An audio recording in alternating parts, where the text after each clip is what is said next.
New Thought Media Network. We are a global broadcast network of positive music, media, and entertainment, inspiring humanity's evolution along the journey of enlightenment and creating a world of love, peace, empowerment, and prosperity for all. New Thought Media Network.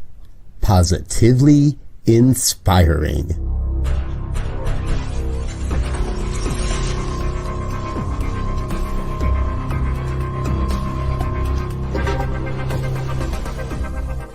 Live from a secure concrete bunker somewhere in Ohio, New Thought Media Network presents Pastor Michael Mangus with Friday's Fireside Chat, spiritual conversation for today. Here he is from the secret radio room, surrounded by thousands of watts, Pastor Michael Mangus.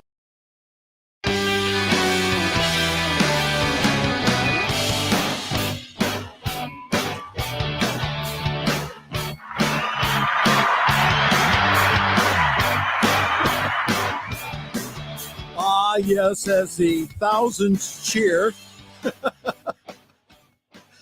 Well, good evening to everyone across the United States and also around the world. It is time once again for another fun-filled, thrill-packed, and yes, guaranteed always exciting edition of the Fireside Chat here on your New Thought Media Network. I am Reverend Michael Mangus, broadcasting from the secret radio room surrounded by thousands, and I mean thousands of watts, in the secure concrete bunker somewhere around Akron, Ohio, that is so top secret. Only one person knows where it is located, and that is my producer, Diego Reyes. Everyone else, especially our chief inspirational officer, the Reverend Robert Brzezinski, he has no clue where it's located, and he has sent radio tracking devices up and down. I've seen them going up and down the street, but they have no clue where I'm located. And we're going to keep it that way.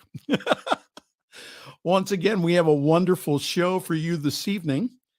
So please feel free to interact with us by posting your comment.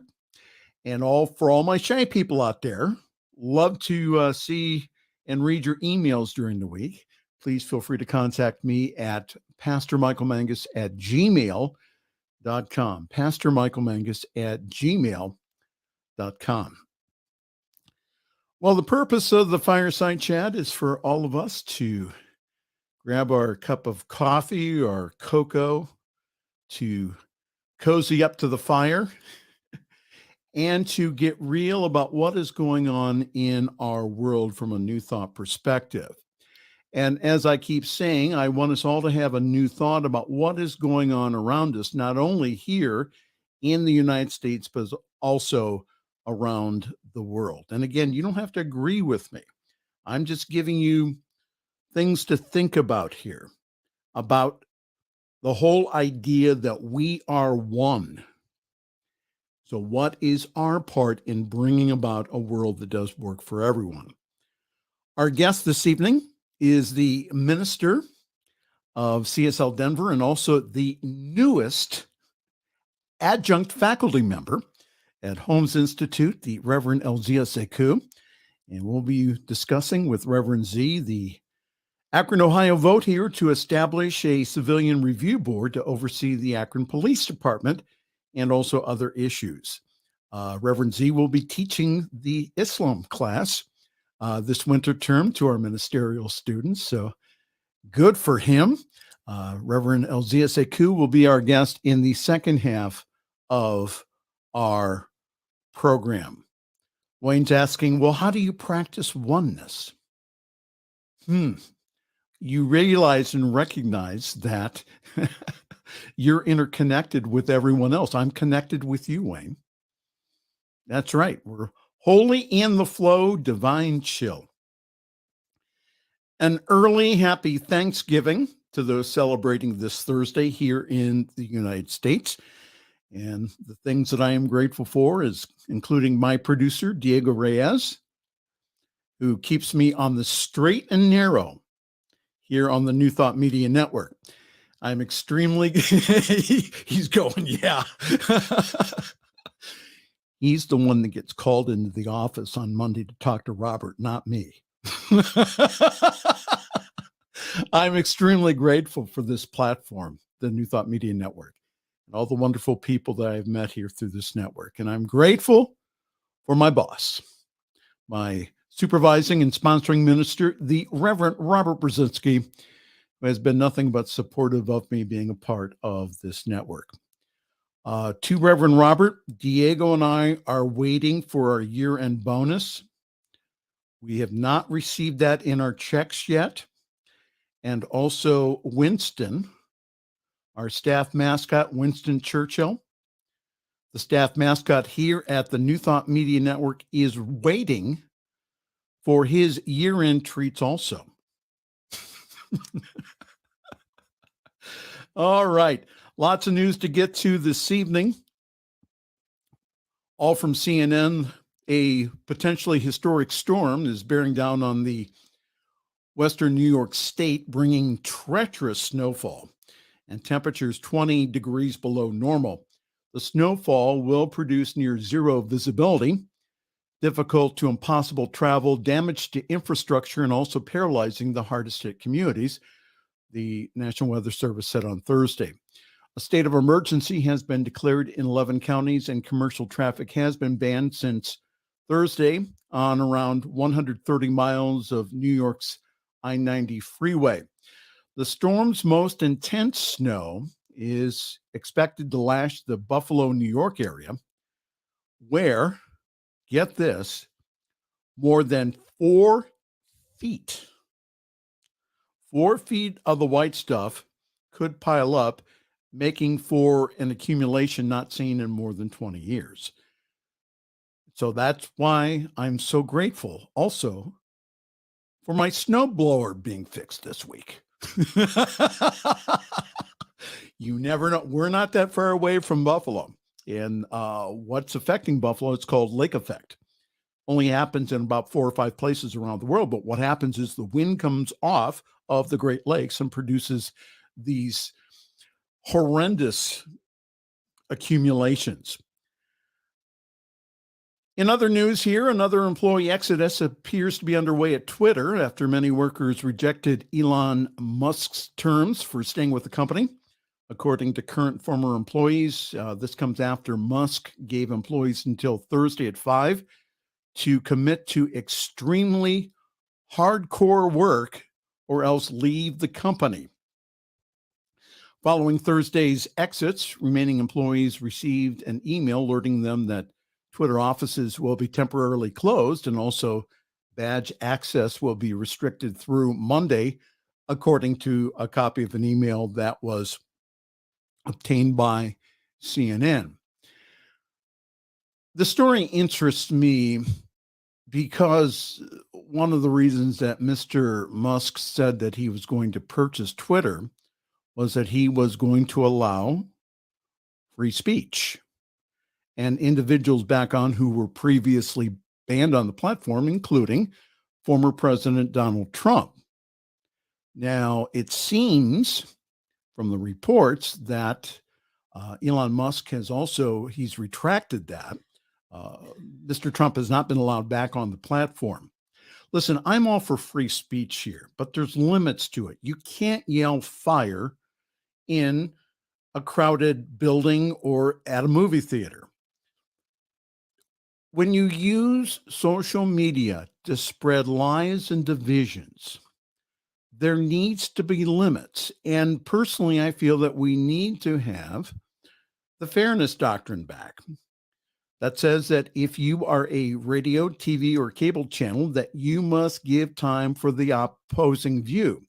Now, what is populated the radio airwaves, since that's the media that I'm most familiar with, that has populated the airwaves since the ending of the fairness doctrine has been the proliferation of right-wing talk shows that are aired because they draw an audience which turns into advertising dollars. It's not about the message, it's about the money that it generates. So how about an opposing view on our media? That's something to think about. Well, hi there. Good evening. This is the Friday Evening Fireside Chat here on your New Thought Media Network. I am Reverend Michael, and I am going through the news here. Our next story is about student loans. The Justice Department indicated in a court filing on Thursday that it plans to ask the Supreme Court to reinstate President Joe Biden's student debt relief program.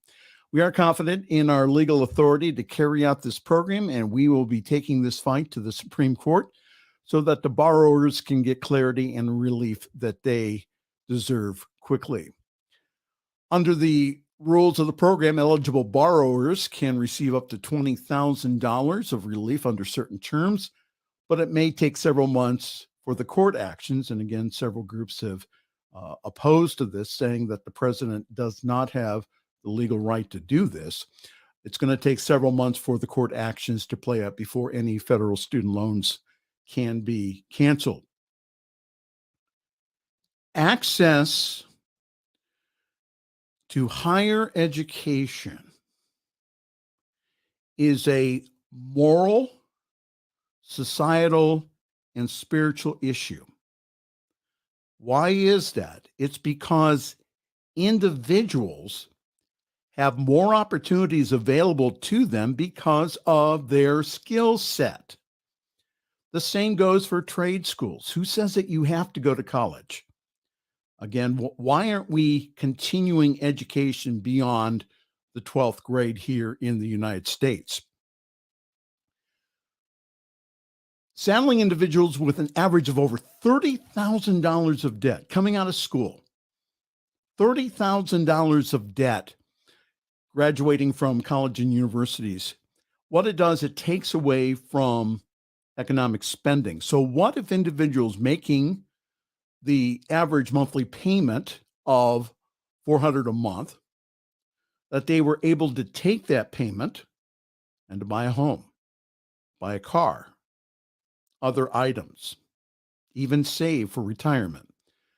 Forgiveness of these loans benefits everyone. And again, from our Judeo-Christian tradition, again, we are taught forgiveness. The whole idea of, again, that there needs to come a time, even in Jewish tradition, every seventh year, again, that debts are forgiven. Also, another news here, House Speaker Nancy Pelosi said on Thursday she will relinquish her leadership post, a move that marks an end to an era and also sets up a major shakeup for the House Democrats. Pelosi's announcement came one day after this CNN projected Republicans will win control of the House of Representatives as the Democrats maintain a narrow Senate majority. It is likely that Pelosi, the only woman to serve as the Speaker, will continue in the House as a California lawmaker. And guess who announced his presidency or his candidacy this week for the president? Yes, Donald Trump once again is running for office in 2024. That's going to be interesting if he has to, if he wins and has to serve his term of office in prison. Again, there's a lot of different legal actions that are happening here. From Los Angeles, my message is that we are going to solve homelessness. That's from Democrat Karen Bass, who delivered a victory speech on Thursday after being elected the first female mayor of Los Angeles. In her remarks, Bass vowed to solve the homelessness problem in the city and call on voters to become part of the solution as she embarks on an effort, now get this, to try to house more than 40,000 people who are living on the streets. So during this holiday time, if you could, please financially support the agencies that work with the homeless in your town or city. Being able to have a roof over one's head on these cold nights, especially in those cities where the temperature will drop well below zero, is a life and death issue. Can we not have compassion for those who are going through mental and addiction issues? The Peter Marin Center, part of the Catholic Workers Movement here in Akron, has teams of volunteers, and I've seen them do this. People who are on the sides of the road with their cardboard signs asking for donations, that they will go up to them. Again, it's usually 3 or 4 people that go up and ask them how are they doing and how can they help. So I encourage you to find an agency in your area and give a very generous financial gift to them this holiday season. Finally, in the news, we do have an article that we'll talk about with Reverend Z here coming up, but this is the final article for this portion. The Senate clears key procedural steps on the bill to protect same-sex marriage. The Senate on Wednesday cleared a key procedural hurdle towards the historic passage of the bipartisan bill to protect same-sex and interracial marriages, voting 62 to 37% to break the filibuster. Wednesday's successful test vote signals that the bill is on a glide path to success, a remarkable turn of events given how contentious the issue of same-sex marriage was just a few years ago. While the bill would not set a national requirement that all states must legalize same-sex marriage, it would require individual states to recognize another state's legal marriage. So in the event that the Supreme Court might overturn its 2015 ruling that legalized same-sex marriage, the state could still pass a law to ban same-sex marriages, but that state would also be required to recognize a same-sex marriage license from another state. What surprised me here was the Republicans that went ahead and broke rank, including my own state senator, Republican Rob Portman, who is leaving office, who has a gay married son. Interesting. So it's issues like the LGBTQIA rights that we continue to not only keep in prayer, but we also continue to voice our support for our brothers and sisters. And let me tell you something. They banned same-sex marriages here in Ohio. Yours truly will get the van and start taking couples to another state to be legally married. So help me God.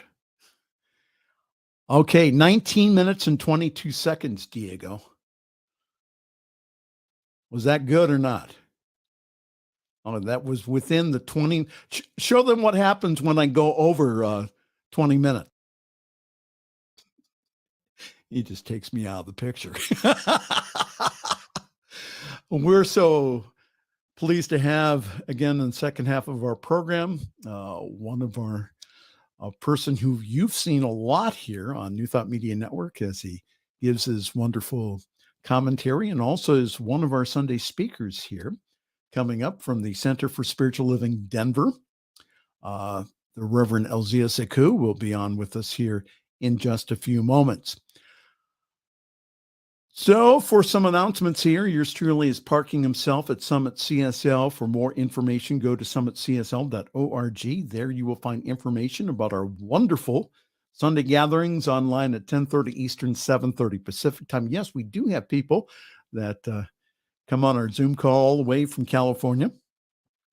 Grab your cup of coffee, your tea, your espresso, your boba tea, your cocoa, whatever that you would like, and please join us. I really do believe that we have one of the best services in New Thought. And this Sunday, live and direct, we will have a message from our newly licensed Center for Spiritual Living minister, the Reverend Michael Mangus.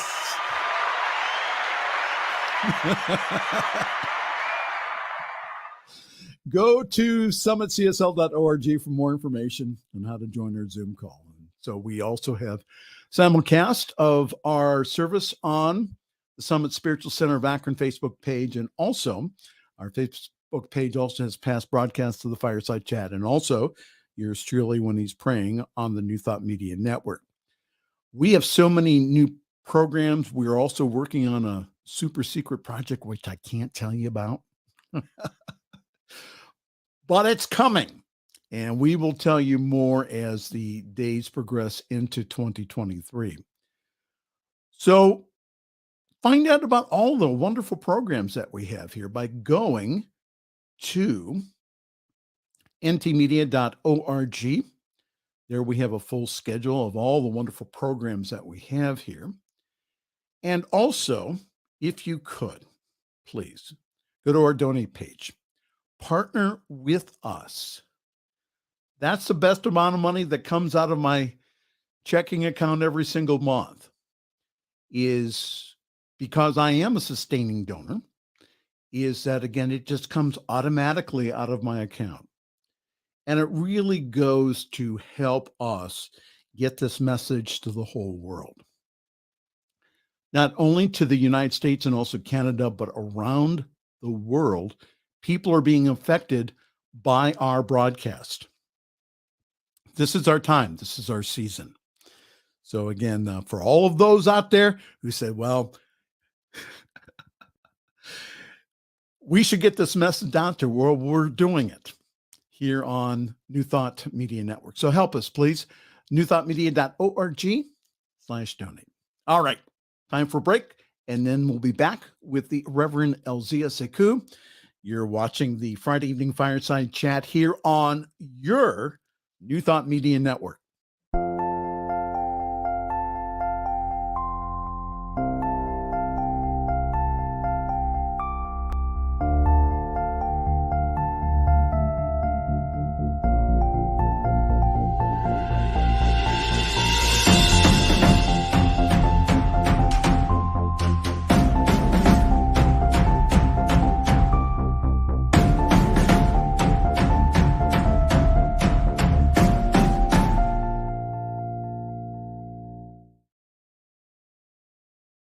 Watch me change when you change the way you look at things.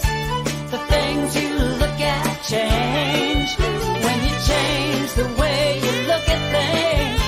The things you look at change. When you change the way you look at things. The things you look at change. When you change the way you look at things. The things you look at change.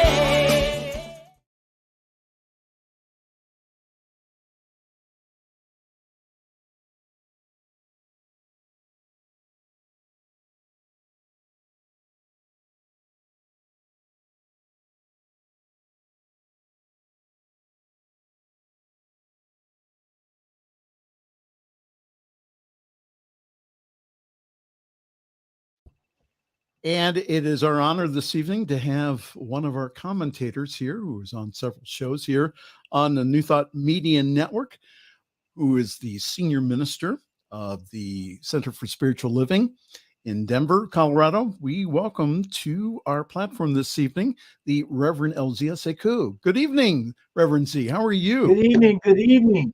Oh, I'm doing well and so glad to be here to to talk about these very pointed issues that are well worth pontificating on and working towards making them the best that they could be in terms of getting out information, following up on the change.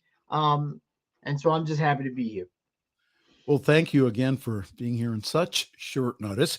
So I wanted to share with you some news since I had you on when the Jalen Walker shooting happened during the summer. I wanted to have you on to give you some good news here.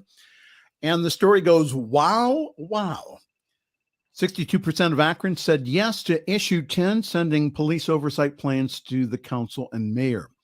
And this is by Doug Livingston of the Akron Beacon Journal. It says a campaign born out of protest in the days after the death of Jalen Walker ended when the polls closed at 7:30 p.m. on Election Day. Akron decided that it would go further than it has in the past to oversee its police. With every precinct counted, it was over 61%, it was 61.7% of the Akron voters said yes to issue 10, which tasks the city council and the mayor with crafting new rules for more robust civilian oversight board and police auditor next year. And Judy Hill, who is the president of the Akron NAACP and also a leading proponent of the police reform initiative, put on the ballot and approved by the citizens. He said the people of Akron have spoken. So what happened was that there were two proposals that were put in front of Mayor Dan Horgan. One was one that he crafted, and the other one that was crafted by the NAACP and also other community leaders. It took them 7 weeks, which is so much a shorter time in politics. It took them 7 weeks to get 7,000 signatures to put this on the ballot. And what happened is that, again, that close to 62% of the voters here in Akron went ahead and approved it. I wanted to read, I was reading earlier some of the comments here.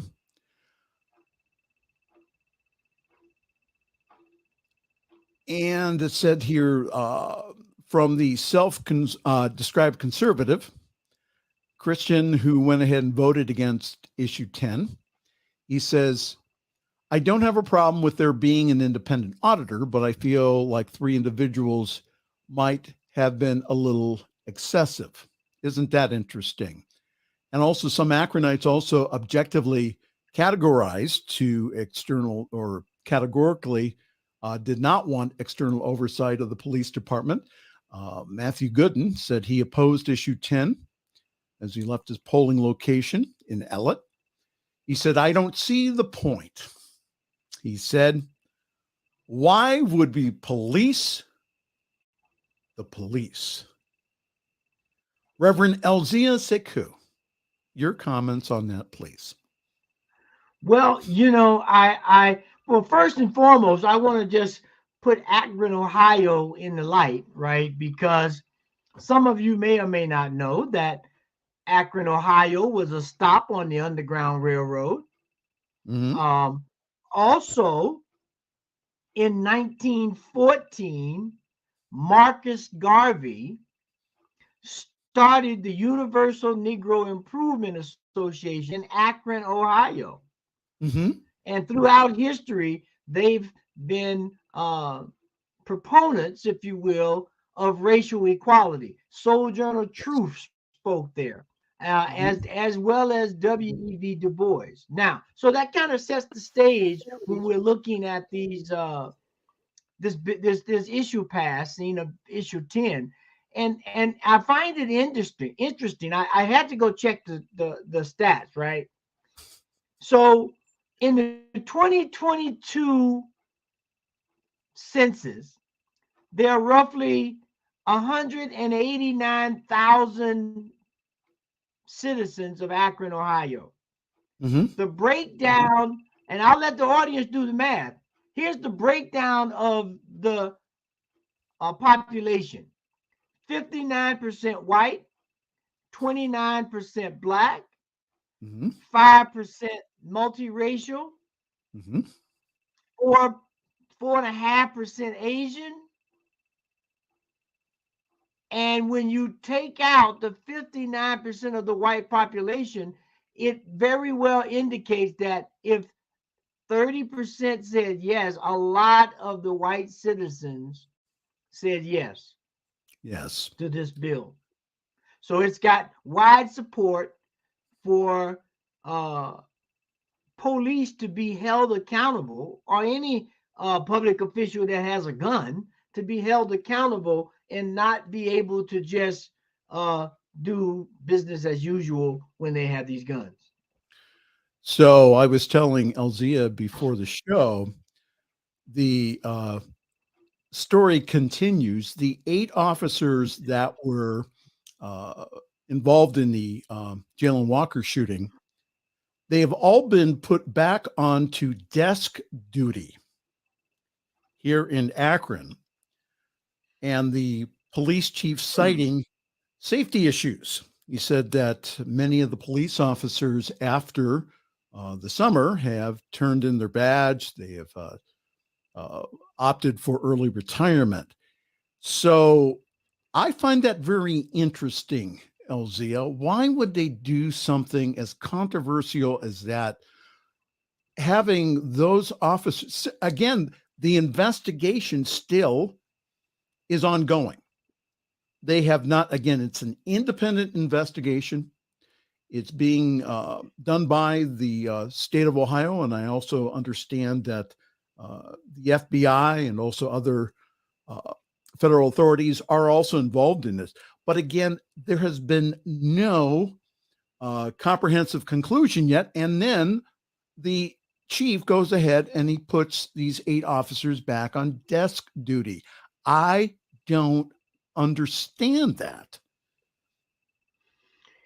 Well, I mean, there's a culture in police departments across the country. Now, a lot of them are changing because we have some chief of police and captains and law enforcement officers who take their job seriously and want to be as fair and equitable as possible.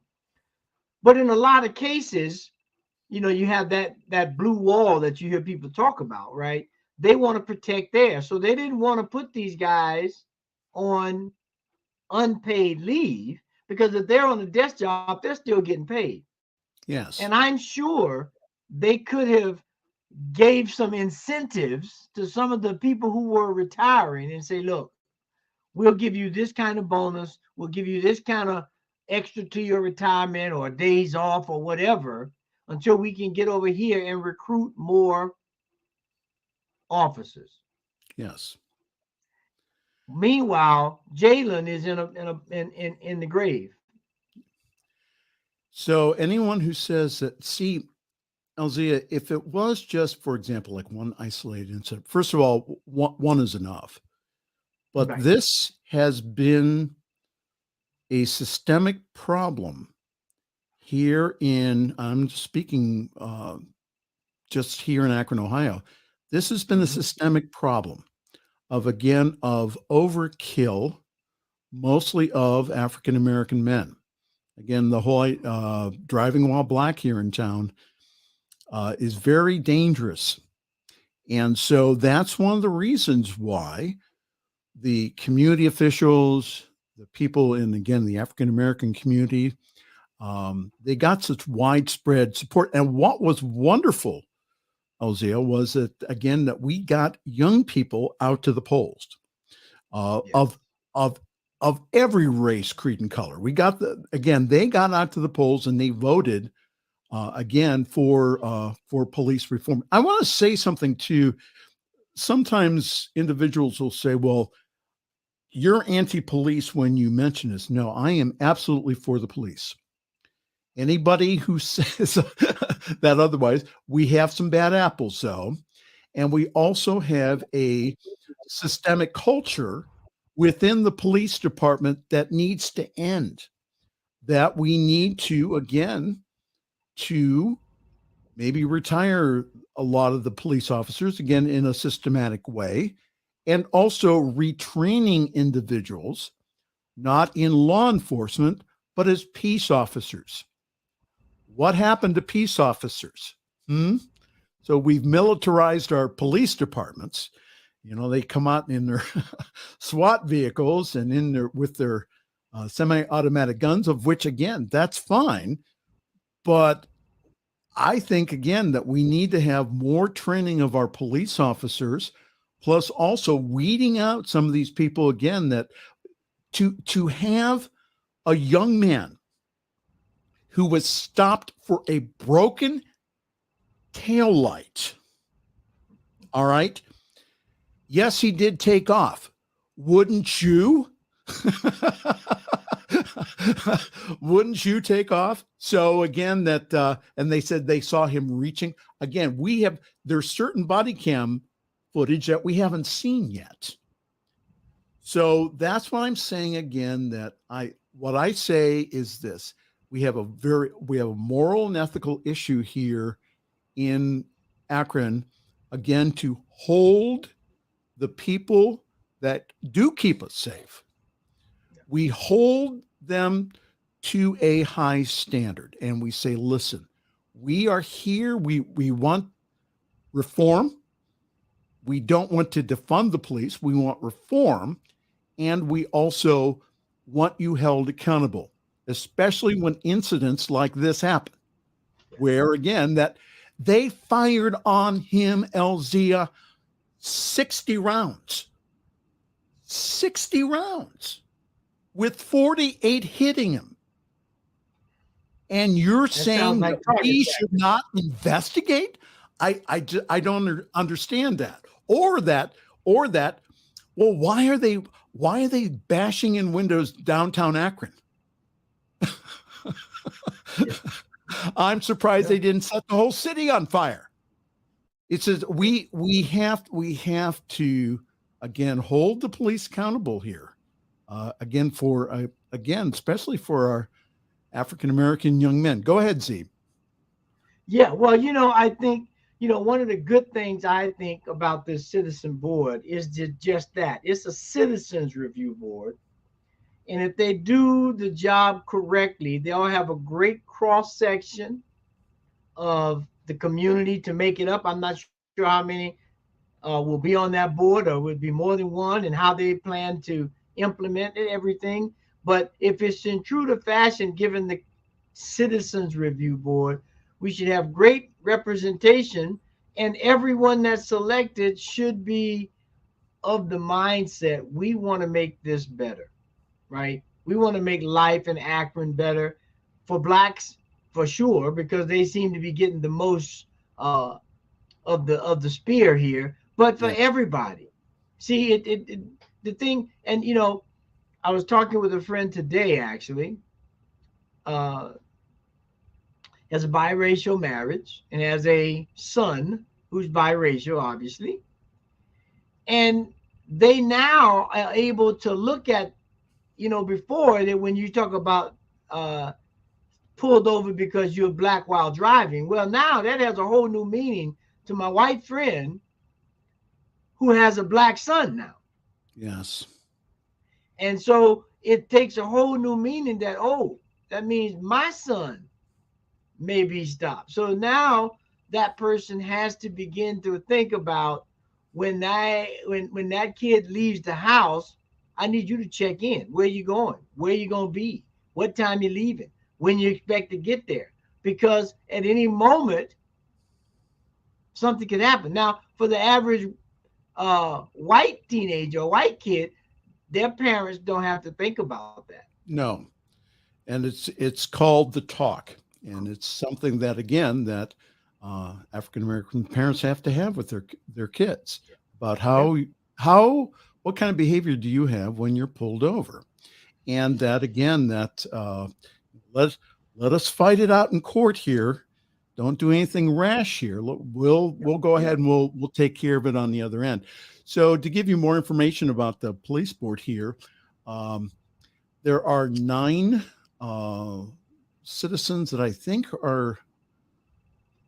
think that they are appointed by either the mayor's office or, and then there's 3 independent. Now, we do have a police auditor that's been in place for a few years because of another incident. He was only on part-time duty. And so finally, the beginning of the year is that they went ahead and the mayor's office went ahead and put him to full-time and also gave him an assistant. So over the past several years, there has been 200 complaints against the Akron Police Department. And to that young man who went ahead and gave his opinion, the reason that we have to investigate the police is because of actions like what we experienced over the summertime with Mr. Jalen Walker. Is that yes? And I'm just very heartened by the whole idea of the community coming together, passing this, getting this on the ballot, despite the mayor and some council members saying, well, we don't want that. We want to appoint the board. Okay. So what happened is that members of the NAACP, also the ministers, we have a very strong ministers coalition here in Akron. They said, no way. So they went out there, they mobilized the troops. They got 7,000 signatures before the deadline to go ahead and put this on the ballot. And then again, 62% of the Akron voters, which also many white voters and also young people, they went ahead and they said, we need reform here in Akron. And again, to all the politicians that say, well, we don't. Right. Yeah. Again, we have a young man in a box, and that we need to, what we did a couple of weeks ago shows the power of the people when we get together and we move on this, despite all the political backlash that, the mayor's office gave and also the city council. Go ahead, Z. Yeah, well, I'm sitting there looking at this round table. I would love to be a fly on the wall at that round table where serious issues are discussed about how do we protect the citizens of Akron, Ohio? How do we create an environment where our constituents feel safe? And we don't have to worry about windows being broken or stores being looted or burned, because everybody knows that we are working hard to be as equitable and as fair and to administer as much justice as possible. And that's what part of the challenge is for our whole country, I believe, is that we have to begin to reacquaint ourselves with these terms and what they mean. What does it mean to be equitable? Equitable does not mean to be equal, right? My friend was a NFL running back. There's no way I'm going to be equal to him. He's like 6'2". I'm 5'6", 160 pounds, soaking wet with rocks in my pocket, and we're just never going to be equal. But we can be treated equitably, right? Yes. And that's what people are looking for. And that's not only in the Black community, it's in the LGBTQ community, it's in any so-called marginalized community that are not being able to sit to the table have conversations and play the game fairly. And it's like if you sit down to play chess, may the best man win. You can't cheat on chess unless you start taking pieces off the board or something. Yes. Other than that, it's my strategy against yours. And this is the Friday Evening Fireside Chat here on the New Thought Media Network. I am Reverend Michael. I'll tell you what, it's putting that Reverend before my name. It's been kind of interesting since for years I wasn't able to do that. So, yes. And thank you so very much for being and helping me on the panels. And Z was part of the team that babysat me during the capstone finals. They have to have someone proctor you during the last 10 exams before you're even allowed to go in front of a licensing panel. So tell us about your wonderful community, CSL Denver. What is going on there? Yes, thank you. Thank you so much for the opportunity. Well, as with everybody, pandemic threw a monkey wrench in everybody's physical location. And we had a location, which was a great location, right downtown Denver in the Wash Park area. And due to the pandemic, we lost that space. However, I believe we have an even greater space at the historic Grant Avenue Center and Sacred Space, which is at 216 South Grant Street in Denver. It's a church, a Methodist church that was built in 1908. And it's a great place. We're getting started. We currently meet in person on the first and third Sundays, and we stream them all, but in first and third we meet in person at this lovely location. So if you're in the area, come by. If you're on the sound of this voice, tune into www.csldenver.org and catch the Sunday service at 10 Mountain Time. But we're looking to do in the new year, we're looking to do some mighty work in the neighborhood to begin to make coalitions with other organizations, whether they're community centers or churches or nonprofits or schools, where we can begin to create pretty much what I see them doing with this issue 10 is create coalitions of people who are concerned, who care, and who are willing to do the work. And that's what we're looking to do. So I'm excited.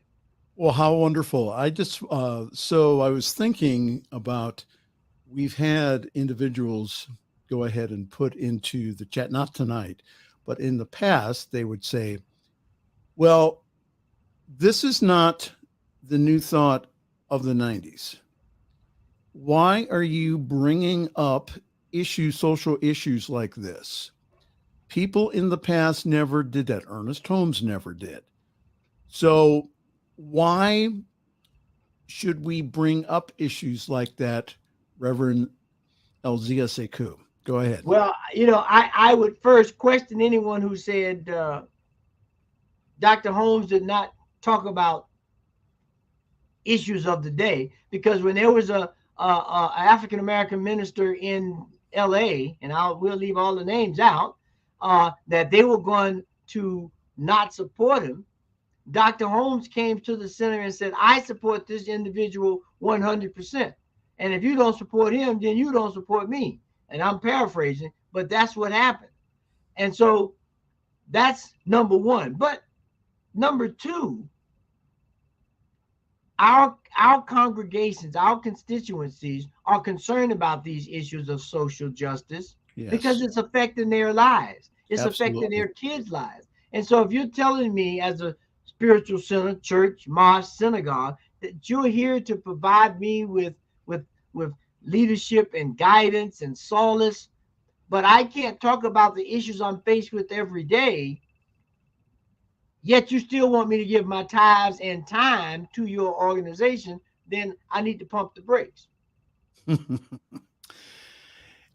People don't understand that, again, that we are saying, yes, it is still something that we need to deal with in race consciousness, yes, and that we also need to be, again, to affecting the race consciousness by speaking up and speaking out, getting on the streets, getting people together to put together again initiatives like Issue 10 to, again, this is what happens when everyone, again, speaks up and speaks out against this stuff and then goes ahead and, again, it was a miracle what happened here in Akron as far as with, again, because they did not have a whole lot of time to put that together.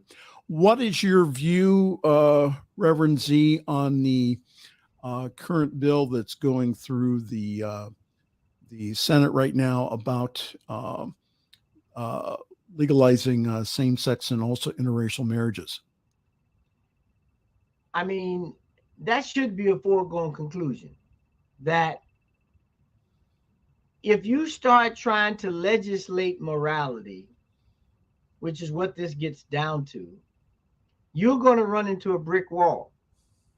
And so, you know, you cannot, if you begin to legislate morality and how people live their lives, then we're going to be moving toward a dictator state, a fascist state where everything you do is controlled and it better fit in the box. Or if it doesn't, you're subject to a whole manner of disciplinary actions and God knows what else. And so I'm hoping that they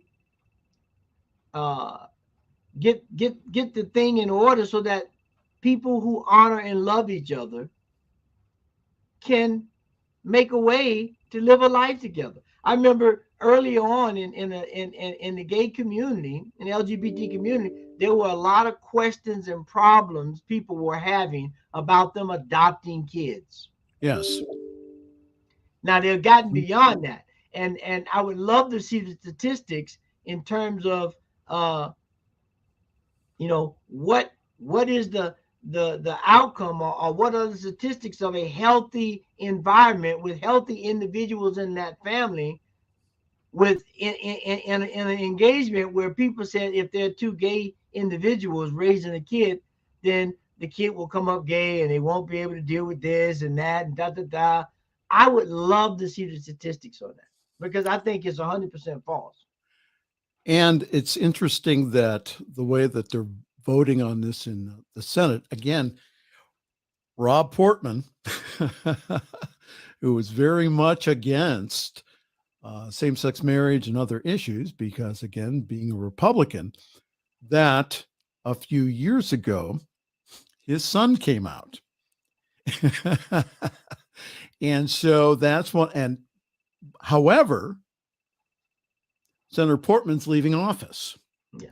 So he has nothing to lose. So what the bill is saying is that if, for example, if Ohio, who has both a Republican House and Senate, we also have a Republican governor, Mike DeWine, who just got reelected, that if they go ahead and they make same-sex marriage illegal here in Ohio, that if a couple goes to another state, I'll just say like Pennsylvania or West Virginia, and they go ahead and they get married there, what this bill is saying is that, okay, you can go ahead and ban same-sex marriage here in this state, but if somebody else is legally married in another state, they can come back here and they have the same rights and privileges as married people.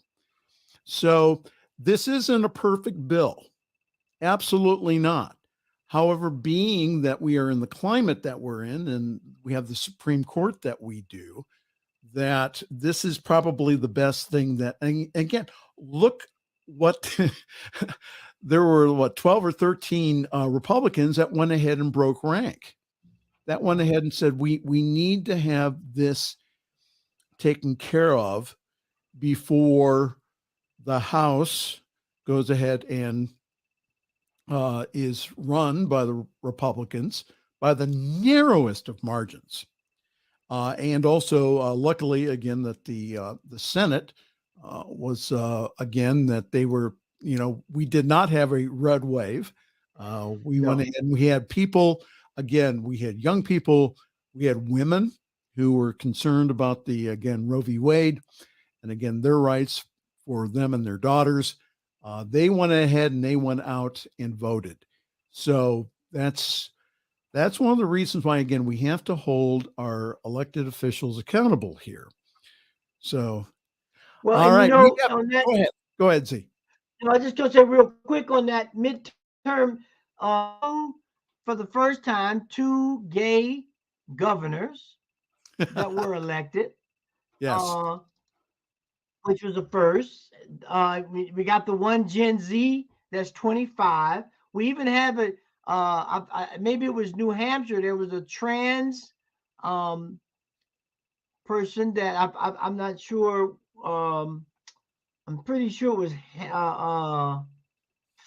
New Hampshire. But the views of the people are changing.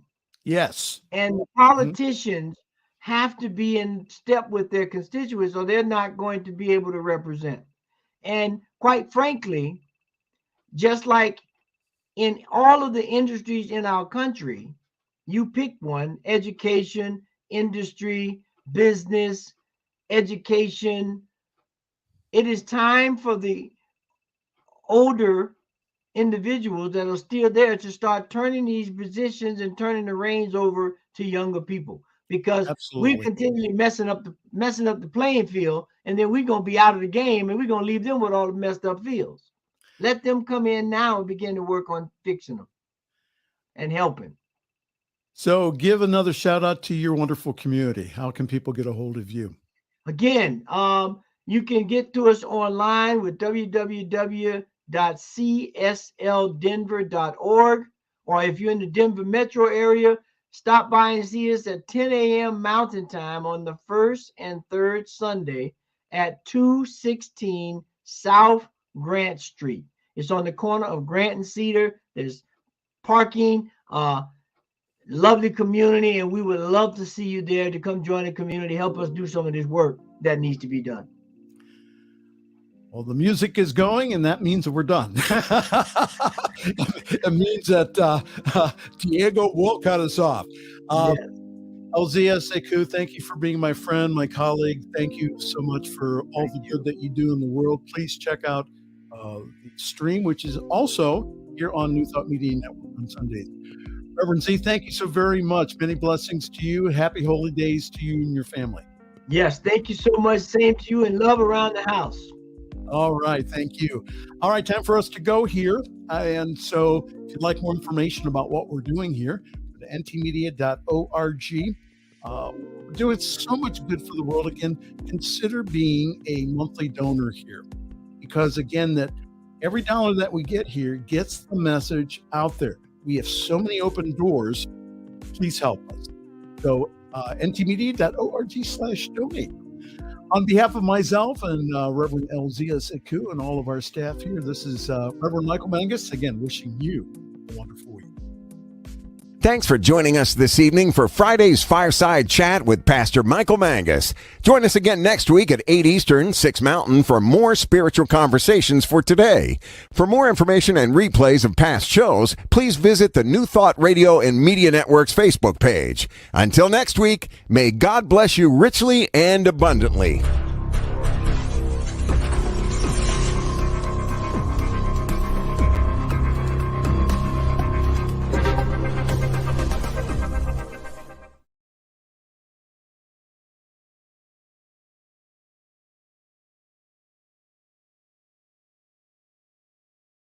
Welcome, and thank you for tuning in to the Sunday services at Center for Spiritual Living, Denver.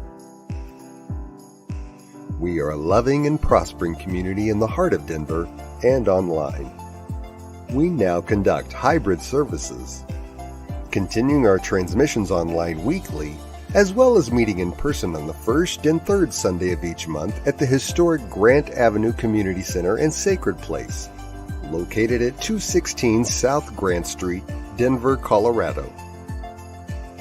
All are welcomed here. A place, space, and face of love. We are a spiritual community practicing universal principles that enrich our lives. We are grateful that you have blessed us with your presence.